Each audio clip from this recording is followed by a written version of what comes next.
On count 1 of the indictment, I found you guilty of the premeditated murder of Tshegofatso Pule. On count 2 of the indictment, I find you not guilty of obstructing justice.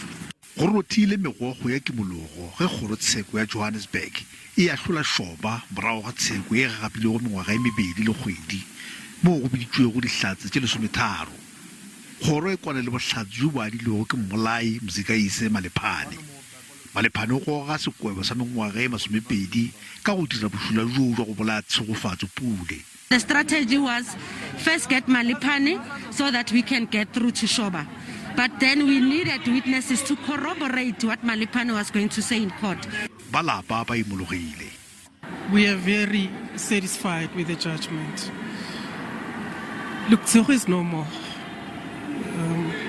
It doesn't matter what happened now, the sentence, but it's no longer a suspicion, it's a fact. There is some kind of closure. We are happy that at least the justice did take place. And this man must rot in jail. We don't have time for the people who are like Shoba in this country. Shoba o tla hlolwa ka la 10 May.